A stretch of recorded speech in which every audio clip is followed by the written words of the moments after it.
Hello, and a big warm welcome back to the Sip and Knit podcast. My name is Sarah of Sarah Corrine Knits. My Instagram handle, not Sarah Corrine Knits, it's at Stitch in the Six from back when I used to live in Toronto.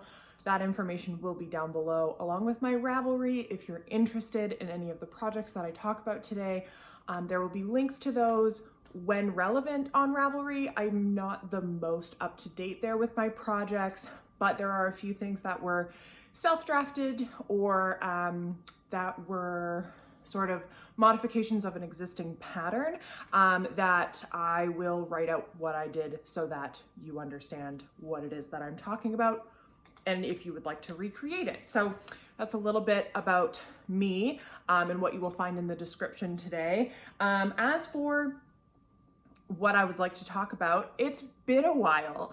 I started this podcast last year around this time, and it was really fun. There's 3 episodes, and we were filming in our old apartment in Toronto. I had this beautiful brick backdrop. This is too hot to drink. It's tea. I'll talk about that in a second. We had this beautiful brick backdrop and lighting, and it was amazing and beautifully shot. My partner helped me with the camera and edited for me and added in funny clips from pop culture that made sense to the thing that I was saying. For example, it's been a while. She'd probably insert a clip of someone singing, "It's been a while" from Critical Role, things like that. But that put too much pressure on my podcast working from her editing. And I am not nearly as patient or willing to edit my videos in that way. I loved that editing style, and I loved the way that they came across. They really suited my personality. But for the purposes of the podcast, for the way that I want it to be moving forward, it's just not going to suit my goals any longer. And I'm going to talk a bit about that. I'm going to talk a bit about what I want this podcast to be, what my knitting was when it started, what it became, and what I'm trying to turn it into now. Hello. And sort of walk you through my thought process on knitting and Knitstagram and all of these things that either you're a part of or you're not a part of for various reasons that I just sort of want to open up my knitting space a little bit broader. Right now I'm really only on Instagram, which is fine and functional and lovely. But I think that there's space for me to talk a little bit more long form about the thing that I love, which is knitting. And I want to take that opportunity to do so. So I did write some notes. So if you see me look down, that's why. But for the most part, I think I've sort of talked about the basics that I wanted to cover at the very beginning. That being said, this is the Sip and Knit podcast, so we'll talk a bit about the tea that I'm drinking. For the month of November, my partner and I decided that we would not be drinking any alcohol, just to sort of reset. We had realized it had become a habit that we didn't love very much, so there won't be alcohol for a little while. But this is the Twinnings of London peppermint cheer herbal tea. It's just a peppermint tea with vanilla in it. I'm a peppermint tea person. It's quite delicious. I guess, so if you're in Canada, you can find this around now, holiday time. But I believe they sell it, and they even put it on the box as they call it something else for the rest of the year. Butter something. Buttermint, maybe? So that's this tea. It is exactly what it says on the tin. It is pepperminty. It is very slightly vanilla-y. It's all of those things. So grab a beverage, grab your knitting, grab whatever it is that keeps you occupied while you watch podcasts, and join me while I talk about a lot of finished objects, some whips, and some intentions that I'd like to set. I will start by talking about my knitting, what I'm wearing, and I will save you my dog is barking. Ignore her. I will save you my intentions and my sort of philosophical take on the knitting universe a little later. So if you want to skip that part, you can. So I'll get right into the knitting because I've talked enough about how I used to podcast and didn't, and now I do again. Sorry if that wasn't very interesting for you. So I will first talk about what I am wearing. This project is in fact on Ravelry. It is I almost called it something else. It's like lace detailing on the top of the garment that goes to kind of wherever you want it to. I chose to have it stop fairly high up. And this is called the Cala Crop Top, K-A-L-A. She also has I think it's the Nala tee. And there's also a dress version of this. The difference between the crop and the tee is the crop has some waist shaping to bring it in to the cropped point, whereas the tee is like a straight down, more boxy style. But as I understand it, I think the sizing and like the lace chart is the same. So, or not chart, the lace written instructions, because I don't believe there was a chart. I'll confirm that in the description. But yeah, so it has this lace. I'm not really a lace knitter. I tend to shy away from lace. This, however, was very straightforward lace. I did knit it on my Luca wooden needles, these guys, these ones. And I will say, when I knit this again, because I do want to knit another one, a size larger, so it's a little more boxy on me, I will be switching to metal needles. The reason for this is I found that the yarn overs, everything would sort of bunch up on itself and like almost cross over as you were trying to move it up the needle, which just meant for a slightly slower knitting experience, which is not the end of the world. It just wasn't my favorite way of knitting this garment. So I will probably knit it on metal needles next time. As an FYI, if you are interested and want to knit it, that would be my suggestion. I went with the twisted rib on the arm. It does give you the option to do an I-cord bind off or twisted rib, but with the twisted rib on the bottom, I wanted to match that. And then the neckline is just what you cast on. So it's nothing, there's no picking up and knitting or anything. However, you could if you wanted to, but this is the way that I chose to do it. This is the large or the size 4 in the pattern. And I am going to be honest with you, I'm actually not confident the gauge that I got. I'm just assuming based on fit and the schematic that I hit gauge because it fits me the way that the size would, if that makes sense. It's fitted for me. It's a 42-inch bust. And the only modification that I made, aside from not paying attention to my gauge, if you count that as a modification, is I did knit it longer. I'm 6 feet tall, so when I knit a crop top, I have to add inches. I believe that this is like 10, maybe 12 inches total long. And so I added, I think, about 2 or so inches. And so I did the decreases at a slower rate than the pattern called for, but that's really the only modification that I made. Because I've taken such a long break between podcasts, a year, I have decided that the way that I'm going to showcase what I've knit since is by wearing a new garment or like at the top of an episode sort of saying, hey, I knit this during my hiatus. This is what I did. Here is the information. Here's the yarn. Oh, the yarn that I used. The yarn that I used is Louie and Lola, which I have one sitting right here. It's not the same colorway, but just so that you can see the branding and like know what you're looking for. It's Louie and Lola in their Lola 4-ply sock. It's 75% merino, 25% nylon, the same base as this. And this colorway is silver birch. And this one was, I thought this one also had birch in the name, but now I'm second guessing myself because this one's called silver birch. I don't remember, but I will put it here in text if I can do that, or it'll be in my Ravelry page.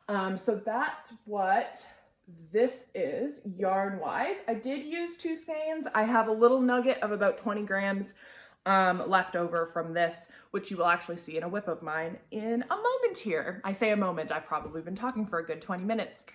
I'm gonna pause and start a new video because I don't know how long my phone can record in intervals of, so I'm gonna give like 20 minutes at a time Hope for the best. Haven't done this in a while.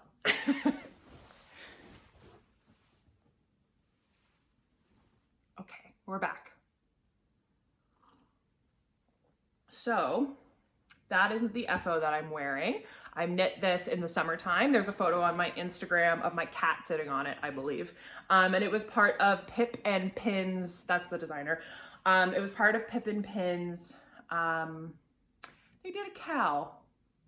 What it was for, I don't recall. Summer garment cowl, perhaps? I don't quite remember, but that's what it was for. So that was that.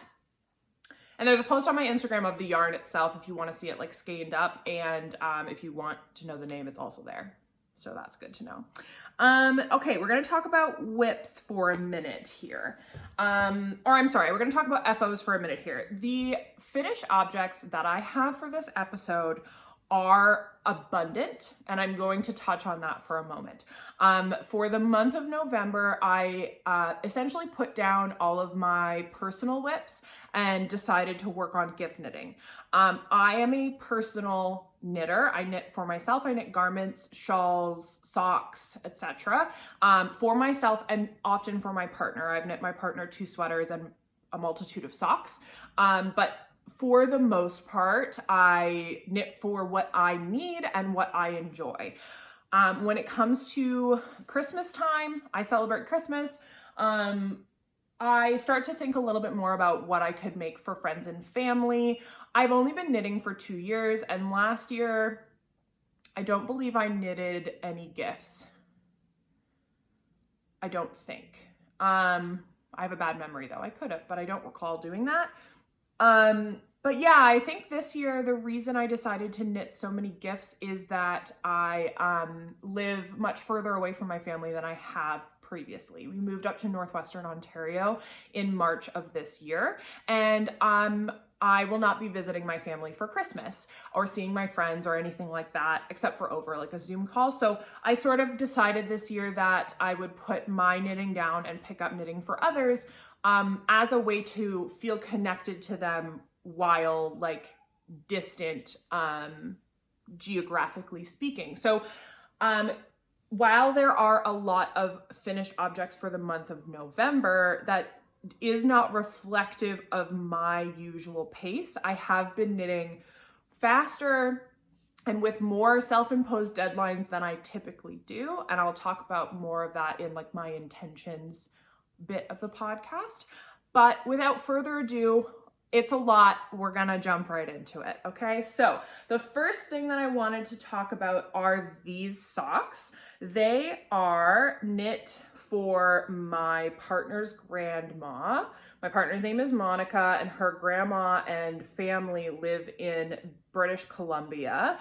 Grandma lives in Victoria. So grandma is a fan of pink, and so am I.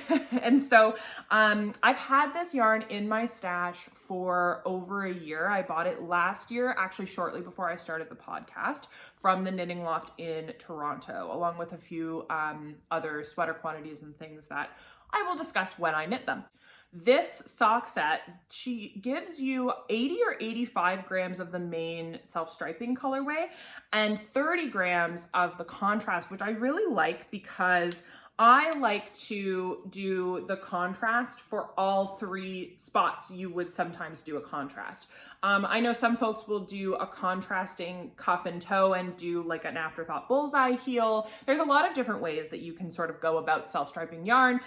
This is my preferred way of doing it. So like I have a lot of Knit Picks Felici self-striping, and I tend to buy their solid, what do they call it? Stroll to pair, and those are 50 grams, and I tend to buy a contrast color that way for the Felici so that I can do all 3.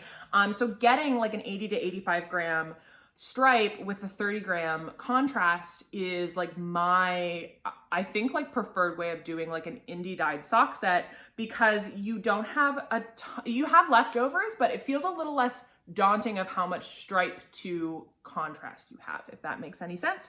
So these used about half of the self-striping and nearly all of the contrast. So this is a like slip stitch pattern here that is not a pattern that I purchased or found on Ravelry or online. It is entirely, this is what I wanted and I figured out the math, albeit a little clunkily. So it's a Judy's Magic cast on for 64 stitches. This is just a wedge toe, so increase every other round with a make one right or a make one left. 64 stitches. I did a slip stitch every 5th stitch, and I made sure that there was a column of 4 stitches directly down the center of the foot, so it's centered on the top, and then just stockinette for the foot. Once I got to the heel, I did a fish lips kiss, and then I did just like stockinette on the back, like how the socks therapist suggests that for the fit of fish lips kiss, like to do at least an inch of no patterning or anything. So I did that for the fit. And then I cast on an extra stitch on the side so that I had 65 so that the 5 stitch repeat would work. And then for the ribbing, I cast on an additional stitch for 66 stitches around the calf, which makes sense to me because I was told by both my partner and a friend of mine, Mary, that it tends to be true knitting socks for older folks that their ankles are a little bit like larger as they go up versus the foot, which is true for most people, I would say. So that's what I did here. I'm not sure that like 1 and then 1 is going to make that big of a difference, but we'll see. I hope they fit her nicely. I was told that she had a big foot like me, so I knit them just about my size, which is about a US women's 10. So that's these socks. Up next is let's do more socks so that I can use the sock blockers, shall we?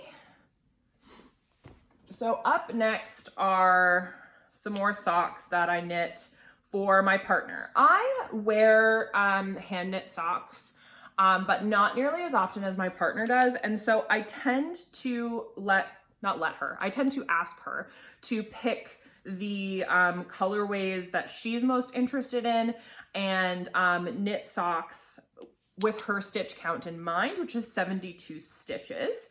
With the 72 stitch sock, she wears about a women's 9. I wear about a women's 10, but with a 64 stitch circumference foot. So what ends up happening is when I wear her socks, I stretch them out less this way, and so they fit me lengthwise. So we can actually share socks. I guess a little tip, if you're a 64 stitch person with a 72 stitch person in your life that has only a shoe size smaller than yours, I bet you anything you also fit in their socks. So this is another self-drafted sock, this time cuff down, 72 stitches. And then I did a garter stitch, heel flap, and gusset. And then I knit and did a rounded toe on this one. So the rounded toe is every other round until 22 stitches per needle, and then decrease every round until 10 stitches and then Kitchener. That's my personal recipe. That recipe is on my Ravelry, only for 64 stitches, but again, it's more or less the same. So that's these socks. The pooling on these is a little crazy at the top, but then it didn't do it over here. And as a knitter, I vastly prefer this sock. And my partner thinks that this is the coolest because it does like that cool psychedelic, like almost tie-dye look. So I guess to each their own, right? But yeah, that's these guys. They're not on Ravelry. They probably won't be, I'm gonna be honest, because quite frankly, there are a lot of free sock tutorials with heel flaps and everything like that. So if you need one, go to someone who knows better than I do. This is just from knitting more socks than I need to. I've knit probably a dozen pairs of socks by now, which is not much by some people's standards, but is a lot for having only knitted for 2 years. What I will say is it's a 16 garter ridge heel flap. And then I just did the short rows like how a heel flap pattern would call for. So that's what I did there, in case you're curious. So that's these.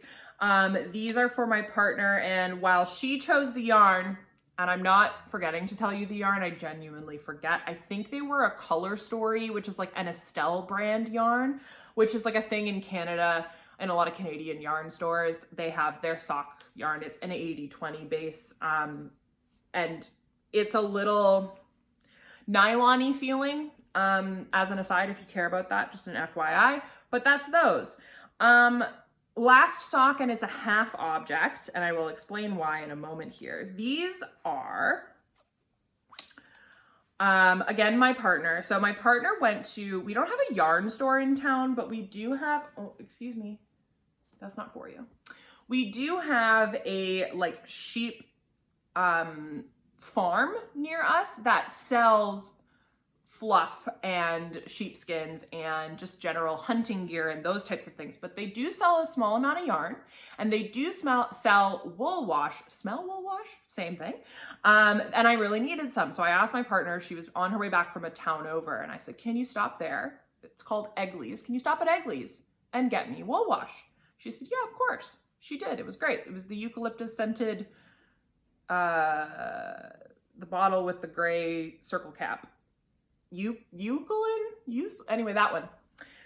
And she comes home with this yarn, and she goes, can you make me socks out of this? It's really pretty. And I said, yeah, I can, but it's only 50 grams, and you like really tall socks. So those socks are not nearly as tall as she usually likes them. This is more her speed.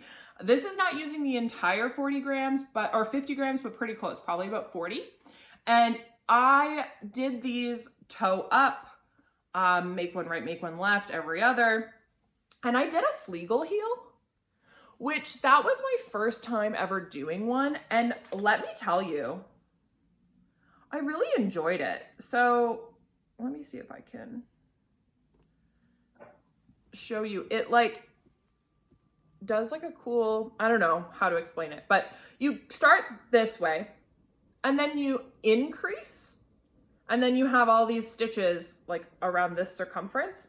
And then you do short rows to close it back up again to be the normal stitch count. I love it. I really do. I think that so obviously the grandma socks are toe up, and I did not do a Fleegle heel. I did a short row heel. I think that for any yarn that I don't mind, like if it's not self-striping, basically, I will be doing the Fleegle heel as opposed to the heel flap and gusset, because it fits very similarly, but there's no stitches to pick up. We love that. So yeah, so that's these. And this was my first ever tubular bind off that I tried, which is really lovely. On these, I did the method of going purlwise through 2 and then knit 1 off. And it's not as clean. However, stretchy. So this took a little while longer, but it looks neater. This took a shorter amount of time. Stretch is more or less the same and looks a little bit less neat. So really, I'm gonna go with, you can do whichever you desire. And that is all of my socks. These sock blockers are from Amazon. They're Knitter's Pride. They were $25 Canadian, if you're wondering. Okay, we're gonna move on to mittens, because I have a lot of them. Okay. So mittens.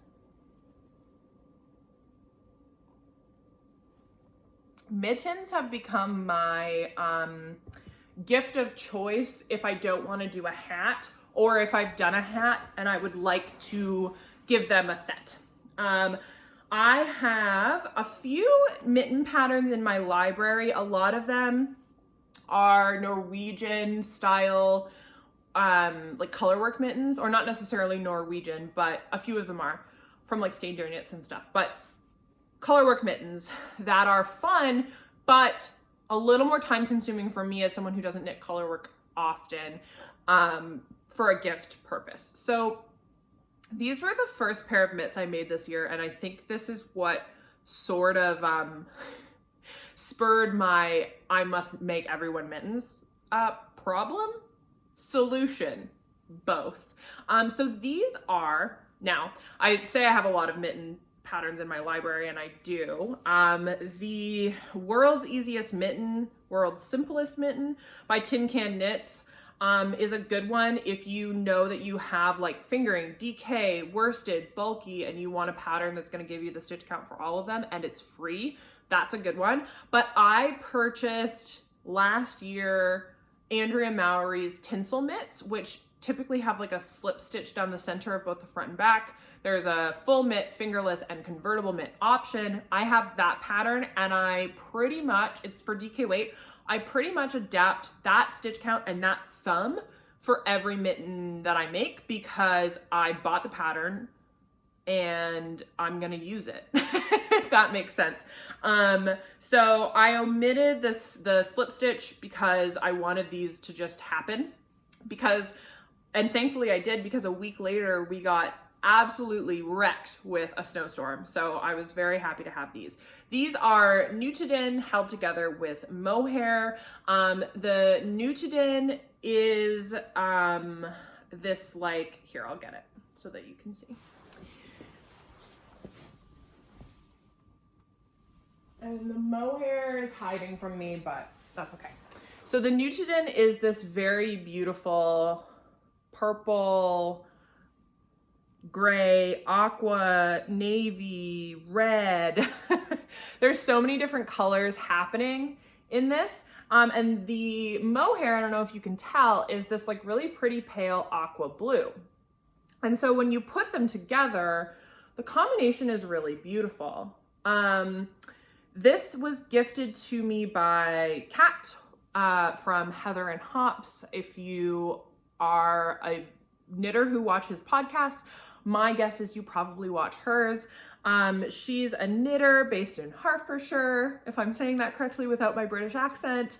And we've become, over the past 6 months, it hasn't been a year, so like 6 months, we've become friends and we play D&D together. And I'm the DM, and it's Kat and Kelsey from Knitting Nakabi, and Monica, who lives in Italy, and Mary, who also lives in the UK. She's also like an amazing calligrapher, and it's wonderful. And Monica wants to be and is a knitter, but is in between house renovations and things and can't be knitting while we are, and I feel for her. And when she is able, we will all be sending her all the yarny goodness to bring her back into the hobby a little bit. But that being said, those are my people, those are my knitting people. And Kat was so kind to gift this and the mohair left over from a cardigan that she made. She sent it all the way from the UK to Canada, and it just made my heart burst. I also have a project bag from her. It's just very kind. I could cry talking about it. So anyway, I have this left over. I'm thinking about making like a cowl or a hat with this, but we'll see. But I made these mittens sort of in like a, I want to use Nutidin and mohair for something warm, and it's winter, so mittens. And then, because I have a problem, these happened, and I still have a whip that's more mittens. Okay, so these are, and my partner puts like finger mitt, what's it called, from the North Face in to make them like, it's 20 below some days. It will be 40 below some days, so you know. But these are scrappy mittens, same pattern, 42 stitches, I think, maybe 38 for her. Again, make one right, make one left, thumb gusset, knit two togethers at the top for a couple rounds. Bob's your uncle, Susie's your aunt. You got some mittens. Once again, omitting the slip stitches because I just don't care to do that. These are TV knitting. So this is a bunch of yarns put together. This is a TARDIS Doctor Who inspired, and then I held only one strand here with another scrap, and then I kept that multicolored scrap with a lighter blue, and then I kept the lighter blue with another sparkle. And so you get it. I kept one, changed it, kept one, changed it, so it like flows up. So that's them. The thumbs are different, and these are so covered in dog hair because we have a big fluffy dog. The thumbs are different because I used like self-striping sock scraps, so that's why that looks like that. And she likes bright colors and doesn't really care, so that's why those look like that. And those were for my partner, so those were mitts number 2. And then I thought, well, why don't I use the yarn I bought for gifts for friends that were going to be fingering weight colorwork mittens. I bought these way back in like the summertime, and I was so determined to make all of my friends these beautiful Norwegian mitts. And then I did about half of one. If you've watched my Instagram lives, you know what I'm talking about. And I was like, these are for you, Natalie. I'm totally gonna finish them. And then I frogged them because I was never picking them up because knitting from a chart, I find a little bit tedious. At least knitting from those types of charts, that the chart is the whole way across the mitten and it's not like a 4, 6, or 8 stitch repeat that's memorizable. So these I did instead, inspired by the mitts that I made for Monica. I went, okay, well, I have 2 colors. Those were sock yarn, so like 80-20. This is non-superwash yarn from Knit Picks. It's called Palette. It's a 2-ply Peruvian wool, and it's quite soft, but it is non-superwash, so it should be very warm. I held it double. This is the Midnight Blue colorway, and then this is like the Ice Blue, I think it's called, colorway. And I did the same thing. So I held it double, and then I held each different color double, and then I held the lighter blue color double. So these are, I'm not gonna try them on because I'll stretch them out because they're for a person with smaller hands than me. So these are those. And then I remembered in the back of my brain somewhere, I said, I have a pattern that is fingering weight, but the color work chart repeat 6 stitches. We love it. So I said, okay, 6 stitch repeat, I can do that, but you know what I can't do for a gift? Fingering weight, unless it's socks for grandma, because grandma is special. So I said, I will hack the pattern to work for fingering weight held double. And I will use the stitch count that I know works, and I will do it divisible by 6, and I will use the chart. And I was like, I'm brilliant. So this is a free pattern. Anyway, this is a free pattern, and it's called Hely, H-E-L-Y. And it is on Ravelry as a free pattern, but I think you have to go to like the PDF and then download it. A little bit of extra work for a free pattern, whatever. But this is fully not the pattern. I'm going to be like very straightforward with you. This is not, if you're looking at the pattern, this is fully not what it's going to look like. The pattern itself is far more intricate in that it has you build out like a left and right mitten, and it has you build out the thumb so that it's a little more anatomically correct. So if you want a really well-fitting colorwork fingering weight mitten, that pattern is for you. However, I wanted something a little bit quicker. So what I did instead is I did 44 stitches for 2x2 rib, 42 stitches all the rest of the way. Same make one right, make one left, thumb gusset as the mittens I've been doing, an adaptation from the Tinsel Mitts by Andrew Mowry. And then I did the colorwork chart because it's 6 stitches over 42, you can still do it. So I did that there. And then I adapted the thumb to just be like a tiny little bit of colorwork because I was running out of the red and I was really nervous. I didn't have enough for 2 thumbs. Like I was like, I have a nugget that big. So yeah, so 50 grams each is all that these needed. For this one, I have quite a bit left. But for this, and I have a purple pair, you only need 50 grams for a 42 stitch mitten, which we love to see it because that yarn is like $3.50 a ball. So for $7 plus shipping, you have a pair of mittens, which you can't even buy mittens for that price. So if you're thrifty on a budget or just want a quick, simple, and inexpensive gift, that's what you're gonna do if you want to. And then the top, you'll notice, is a little bit different. I didn't like the look of the cinched top for this. I wanted something a little more elegant, if you want to call it that. So I did knit 5, knit 2 together, knit 4, knit 2 together, knit 3, knit 2, knit 1 with a knit round in between all of those to make it a little more of like an umbrella closure. So that's those. Again, palette, the dark color is Merlot Heather and the top color is cream, I believe, if I'm not mistaken. And then we'll talk about the purple ones when I talk about my whips. So now we're on to hats. Hats are another really good gift option because they tend to be fairly quick while being like one of the most like useful items you can give a person. And I think that hats are pretty fail-safe for like, ooh, I don't know if this person is knit worthy. Will they wear the thing? If you give them a hat, especially this one, so this is a Burr. Tell me how you pronounce it in the comments, because I've been watching podcasts where everyone's like, it's Musselburgh. And then I talked to my British friends and they were like, it's Musselburgh, it's fine. So I don't know which is true, but you tell me. So this is the Musselburgh hat by Isolde Teague, and I'm not going to pull it out because I don't want to, but this one isn't blocked, so I can pull it out. It's a tube like this. You pinhole cast on or regular cast on and close it up with your end if you don't want to fiddle with a pinhole cast on, whatever it is you want to do. And then you fold it in half, and you can either wear it slouchy and long or nice and tight up like this. I've left this end because I'm actually gonna stitch these two together. These are for my partner's parents, also in BC, but in inland, very cold, up that scary highway, BC. So I made two. I made one at the 5-stitch gauge and one at the 6-stitch gauge with DK weight yarn. This is just a plain 100% non-superwash wool from New Zealand that I bought off Lovecrafts.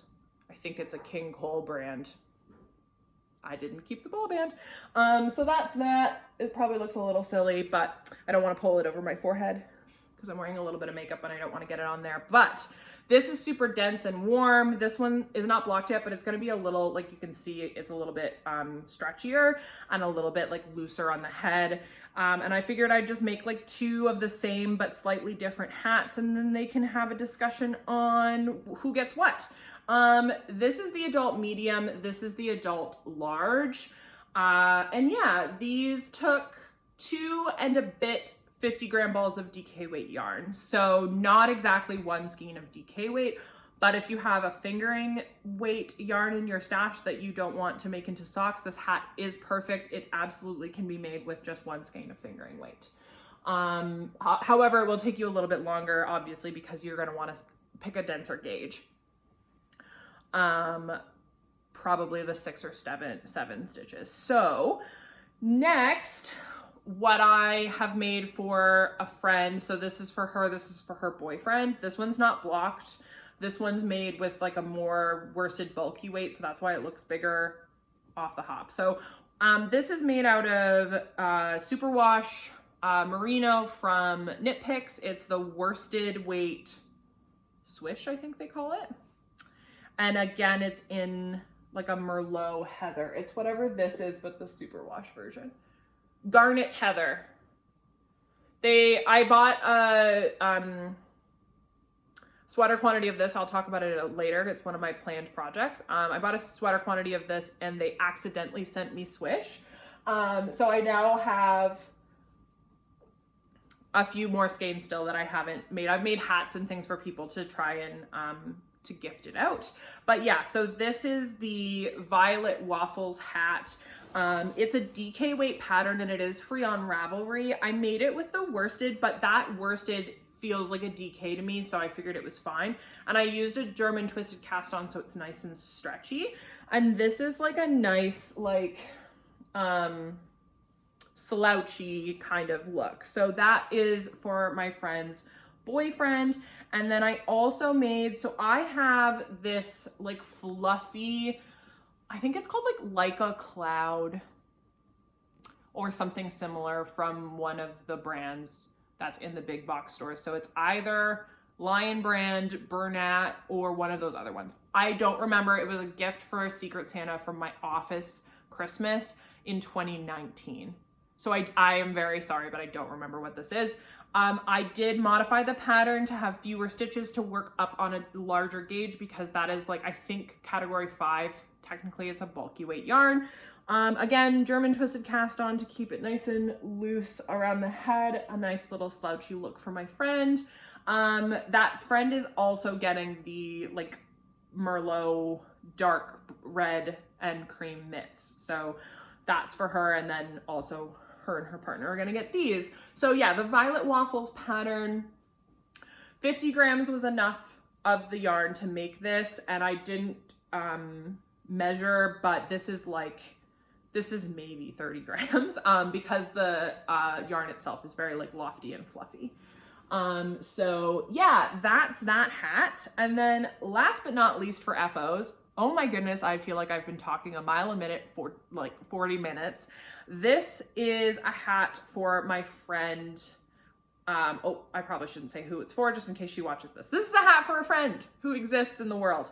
And it is a self-drafted hat. I'm going to try it on. I feel like it's easier to show what it looks like tried on. Again, German twisted cast on. That's the only cast on I use for like literally everything. So this is a self-drafted hat pattern, nice and slouchy. It's with a thin DK from Lion Brand. It's the Woolies Cakes DK weight. And I did 116 stitches on a US 4, and then I switched to a US 5. And I did the garter ridges because last year I made her the Boneyard Shawl from Stephen West. So I guess I did do some gift knitting last year. I made her that. And I had some of the same yarn left over. And so I figured, okay, well, I can just do that in a hat version. So I added twisted rib because I thought it looked nice. Although it was a little annoying to knit up because twisted rib. And then I did some of the garter ridges, which you just purl for one round. If you're not familiar with the Boneyard Shawl, the Boneyard Shawl is that. It's stockinette except for some ridges in a triangle shape. So I figured that this would be a good sort of like matchy-matchy with that I already made for her. I will say my one regret is the way that I did the decreases. It's done in like a 4-point, similar to the Muscle Burr hat. And I don't love that. I wish I had done the decreases that I did for the Mittens, so it was a little more like spiral and a little more almost like subtle. I find that the lines through the garter ridges look a little bit strange, or I could have even done a bunch of knit two togethers really speedily at the top for more of like a paper bag look. But I think that that's just... hindsight is 2020, and I didn't use a pattern, and I still made a hat that I think is cute and wearable and lovely. So, you know, I'm not going to be too hard on myself. It is what it is. And that is everything for finished objects for the month of November. Into the last stretch of the podcast, I would like to talk about what I have been working on aside from my sort of very strict only gifts all the time sort of a parade I've been going on with my gift knitting. So I do have a few things on the needles. The shawls that I will show you I haven't touched much in November. But they are whips that they're not languishing in any way. Like I would have picked them up had I not decided to do gift knitting, and so they're not going to be frogged. I have every intention of finishing them.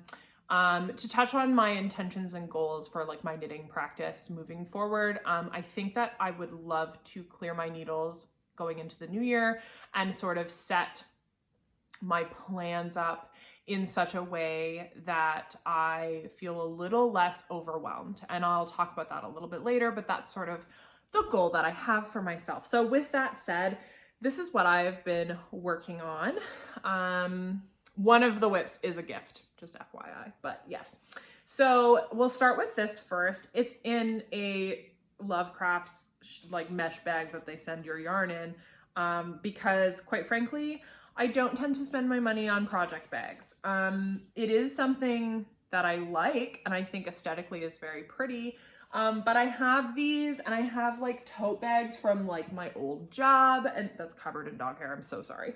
And things like that I find using my funds for project bags is not something that I tend to do. However, there are some folks that are making really beautiful project bags. So take that with a grain of salt.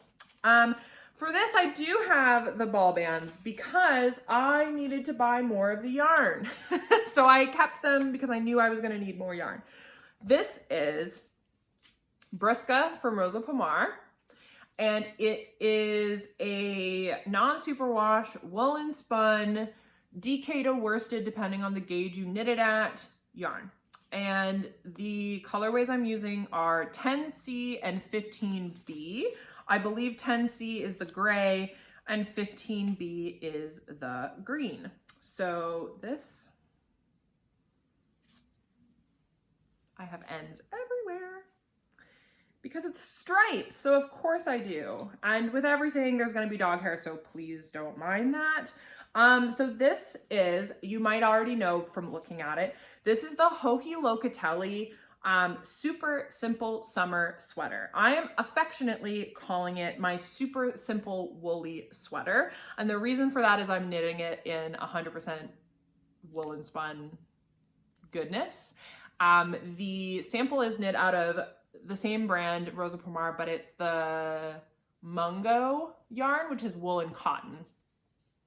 And it's beautiful, and I will likely knit a second of this with a wool and cotton blend for that like oversized airy cotton wool, like mid season changing sort of a sweater. I will probably knit a second one because so far this has been a delight.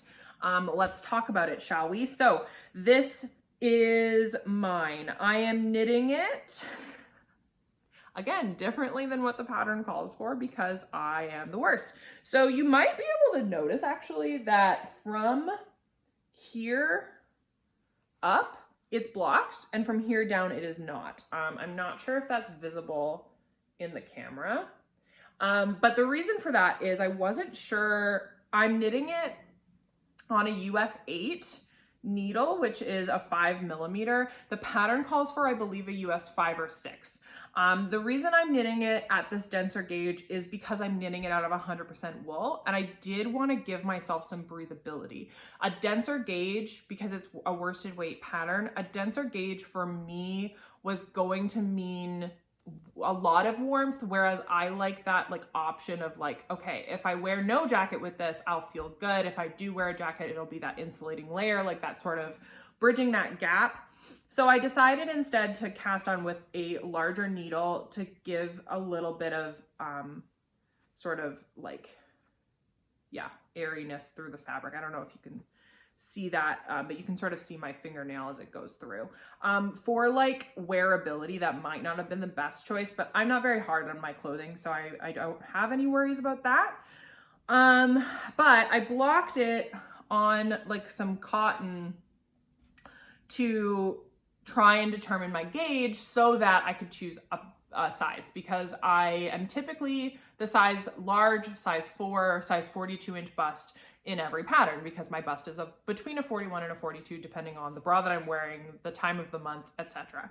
So I figured, okay, I'll block it off the needles and I'll figure out how this yarn blooms. I'm so glad that I did, because it blooms like crazy and it's amazing.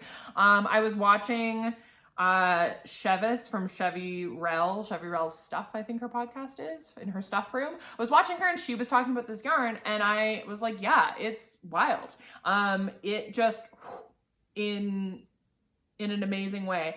I think it's technically like listed as a DK weight, but you can knit it on like, I could knit it on a US 9 and it would still fill out, I think, which is really cool. So I'm getting, give or take, 3.5 to 4 stitches per inch, depending on where I measure on the garment, which is not the gauge for the pattern. So instead of knitting the large, I decided to knit the medium, and that's what that's looking like so far. I don't think it's gonna be as big as it is on Joji in the photos. Like, I don't think I'll have that much ease. But again, I am okay with that because I'm a boxy person myself. And so if I am wearing something that's also like 10 inches plus of positive ease, I find it looks a little too tenty for my personal style.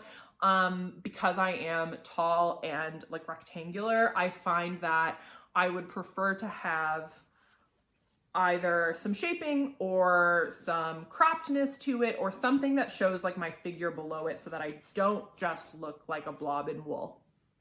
Personal preference.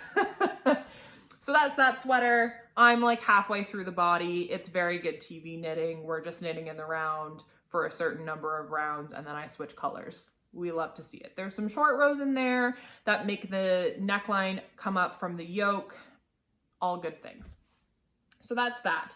My gift knitting whip is this. This is the bag that Kat made me. I love it.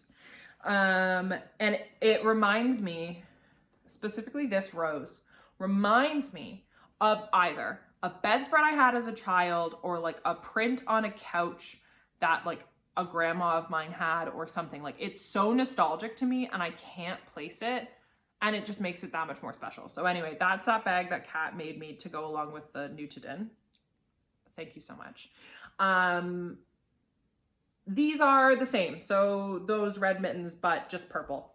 So these are the Helly Mitts modified, with, again, Knit Picks palette held double. I did decide to pull it from the center and wind it on my ball winder so that I could pull center and outside together. That's worked for me. However, the balls themselves are like those oblong, like short and round circle balls, and you can actually get a center pull out of those. So you probably don't even need a ball winder to do that. I just find this a little bit neater. And I know how this is going to act when I knit from it. So that's that. I'm nearly done the first mitten, and I will probably do the second today. And then we'll see about knitting, gift knitting in December. I have something I want to make for my dad and something I want to make for my stepmom. And then I have a couple of things that are like a maybe, like the friend that I made the purple hat for, I might make her partner one too, but I haven't decided if I want to just, for the month of December, put on hold everything else and just knit the rest of the things off my needles. You'll find out, I'll let you know. So that was that. 2 more. And then I promise you I'm done. Oh, goodness. Okay, so these are my shawls and my project bags. You know, maybe one day what I'll do is I will lint roll my bags so that they're not covered in my dog's hair before I show the internet. Probably not though. Probably not. Okay, so this is my knitting with my Nomies bag that my partner got me for Christmas last year, and it has a Max the Knitter. This is the yak in, and he's drinking tea. It's just so sweet. Look, or no, is that a yak or a bull? I don't know. Anyway, it's fucking cute is what it is. Oh yeah, by the way, this is a swearing friendly podcast. Okay, so this is, how do I want to do this? This is my Brio Garter Wedge, I think, shawl by Stephen West. This is the right side, technically. Boop. Boop. This probably looks a mess because this is doing the twisty thing. Anyway, the needles I want to be using are on my other shawl. So once that's done, I'll have a longer cord with my Luca needles, and that's what I'll do. But anyway, this is the wrong side, but I think it shows better what I'm attempting to do with this shawl. So the reason I cast on this shawl is I wanted a stash buster, but I wanted a wearable stash buster because I have, you can't see it, I have a wicker basket with like 4 blanket whips. Some are crochet and some are knit. Will I ever finish them? I do not know. Languishing. They are languishing basket blanket whips. And I said, you know what, Sarah, don't do another blanket whip with your stash, because as much as the northeasterly blanket is cute and I like it, I know myself. So instead I decided to cast on something wearable because that tends to be where my knitting wants to go. So I was watching the Gentle Knitter podcast. I am obsessed with her. I love her aesthetic. I love her calm nature. I love her tattoos and her style and the things she chooses to knit and the yarn she chooses to knit with. She's a delight, the Gentle Knitter. If you don't watch her, now you know. And she had started knitting this out of like a creamish white linen color and like a blue, which was beautiful. Her eyes are bright blue. It worked for her. It was amazing. But then I had a little bit of an aha moment, and I went, this is meant to be knit with spin cycle and like a solid. However, instead of spin cycle, why don't I just use my sock yarn scraps? And then I had this brown left over from my elf mail, which I'll talk about in another episode, I'm sure at some point. If you're curious, it's on my Instagram. And I had this brown left over. I had like a nugget of it that was like, whatever, 20, 50 grams, somewhere in between there. And then I had a full skein of it left. This is Knit Picks Hawthorne Kettle Dyed Fingering in the color Fawn. And then I also, from another shawl that I will talk about in another episode, I am sure, I had some Mundim left over in like, all their colors are numbered, but this is like the raspberry pink red color. And I had that. So I'm going to do all the brown until I get to the, the end of the brown. And then if I still need more, I'm going to use this as the main color, so that they're sort of like that deep earth tony vibe. And then I'm going to, so this is left over from this top. I have another nugget slightly bigger than this that I don't know if I'm going to use yet. This is left over from the same shawl that I used this in. So that was that. This is from Crooked Kitchen Yarns, and the color is Mischievous Grin.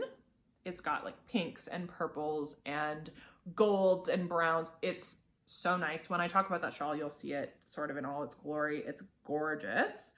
And then I have some of the Chromatic Yarns Christmas Eve sock cast on bundle yarn. As I understand it, this is not a mystery, so I'm going to show it, but if you don't want to see it, like if you've already bought it, look away because I'm going to hold it up to the screen. It is this white with like pink, red, and green in there. And the socks that I made with this, they were Kat's design. They're the Wintercrest socks with like the D20 and the little tree with like the baubles. It's truly the cutest pair of socks I've ever made, and it converted me to be a toe-up sock knitter. So that was a fun time. So that's going to go in this shawl. So I'm in no way fading. And then this I made a ripple bralette out of, and it is by 4 Boys, I think, fibers, and it's the Merry and Pippin colorway. It has their little Hobbit outfit colors in it, and I'm going to stick that in there too. Again, I'm in no way fading, but I'm sort of going for like a pale and pink theme here. So I've already used the pink that's up here is the mini that came with the Winter's Crest color from Hannah from the Corner of Craft. And then I'm using this color now. And then I think I'll go to Mischievous Grin, and then to this, and then to this. And then I have a whole bag of scraps. So if I still need more, don't worry, I got it. Because if there's one thing I have, it's a preference for pale pink. So that's my Brio garter shawl. That is likely going to be a pretty long standing whip.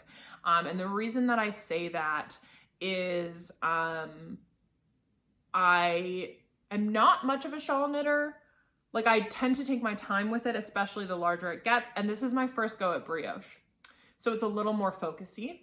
So yeah, that's that. And I know I said I don't really do project bags. The only project bags I own were gifts, except for my sock project bag, which you'll see in a minute, which I bought from Northern Knits and Pearls. Her mom made it and I couldn't resist. But having only 4 proper project bags means that I keep 2 larger projects, 1 small to medium project, and 1 sock project on the needles. And the goal is to kind of keep it that way. And it tends to keep me like from, woo, why don't I cast on 6 more things because I have 6 more project bags, and then out of sight, out of mind, because ADHD brain, it's not a good combination of things. So this is how I keep myself in check. So last but certainly not least, that was a tongue twister for some reason. Last but certainly not least is my Lord of the Rings project bag by Longview Creations. Also a gift last Christmas from my partner. We rewatched Lord of the Rings. We just finished the 4th rewatch for the year. 4th rewatch for the year of 2021. I love those movies. Cherry Tomatoes will never be the same, if you know what I'm saying, but I love those movies. So last but certainly not least is my entry into the Corner of Crafts Crit and Knit Cal. There was an end to that sentence. Thank you. Crit and Knit Cal. Yay! From October 1st to December 1st. Guess what it is on Wednesday? December 1st. Guess what I haven't finished? My shawl. But you know what? That's okay. So this is my yarn from Hannah of A Corner of Craft. So the yarn is what makes it D&D themed, not the pattern. So this is my You're So Sweet colorway. It is named and dyed after a character from the show on YouTube called Critical Role. It is a live play D&D stream where a bunch of nerdy ass voice actors, oh my gosh, a bunch of us nerdy ass voice actors sit down and play Dungeons and Dragons. We play Dungeons and Dragons. If you know, you know. So that is this. Hannah dyes yarn based off of Dungeons and Dragons. She has a Critical Role yarn club where once a month she dyes after a character or happening or thing, whatever, from the show. So Kiri is my hands down favorite NPC that's ever existed in the world of Critical Role. I love Kiri, okay? I love Kiri. So that's this yarn. And this shawl is my Adrift Shawl by Vera, I think her first name is. Anyway, it's a lovely pattern, lovely designer. I will probably knit more of her things because her style is my style. It's like minimal, but with interest. So this has seed moss stitch and garter and more seed moss stitch, and then there will be more garter. I'm knitting this on a bloop, bloop, bloop. What are you? A US 6. Should I have knitted on a 7 to get gauge? Probably. But I don't gauge swatch for shawls, and it's like, it'll pull out, right? We'll see. This was on my Make 9 list. I did a Make 9 list on my Instagram. It's one of my first posts if you scroll down to the bottom. And I have made most of the things that I intended to knit for the year. And that's it on, so that's it on whips. And I guess this actually leads me into my conversation about intentions and why I'm back on YouTube, why I want to talk about knitting in this format and all of those things. And I'm realizing that this video, because I had so many FOs to show, is going to be insanely long. So I think what I'm going to do instead is film another video at another time and have a chat about my intentions as it pertains to knitting for the year of 2022. But I will leave you with a few thoughts. Most of them being about knitting and knitting as it pertains to like Instagram, because I've been having a think lately, and I think that the Knitstagram universe is both extremely lovely, but can also be a little bit problematic for me. It might not be for you, but I think that I see sometimes, you know, people having the experience, and when I say people, I mean myself, but I've also seen it from others. People having the experience of needing to knit the newest project from the coolest designer, have the newest yarn from the indie dyer that's picked up traction in the last few months, have an FO every week, 2 weeks, whatever it is, to share with their knitting Instagram, have the best color sense and the nicest stitches, and you know, it's just, it is something that I've noticed that I don't think I really thought was true about knitting Instagram originally, is what's true about the rest of the internet and the rest of social media, is that it is impossible to not compare yourself. And that's just too bad, you know? And I think that aside from my knitting people that I talked about that I play D&D with, I have only Instagram as my primary knitting outlet. Now, that is partially my own doing. Kat does have a Discord that I would say, loosely engaged in. But I think that the reason I am less engaged in it is because I already have Instagram on my phone, and when I pick it up, that's the first thing I open. And Discord falls a little bit second. I check it only on the weekend, for example, or whatever. So, all of these things are to say that maybe I should delete Instagram from my phone for a little while and try to engage a little more intentionally with Discord or something like that. And I think I might. But I'm also rekindling this podcast for that reason. I want to, instead of feeling like I'm always engaging in other people's knitting lives, I would like to bring my knitting life sort of to the forefront for myself.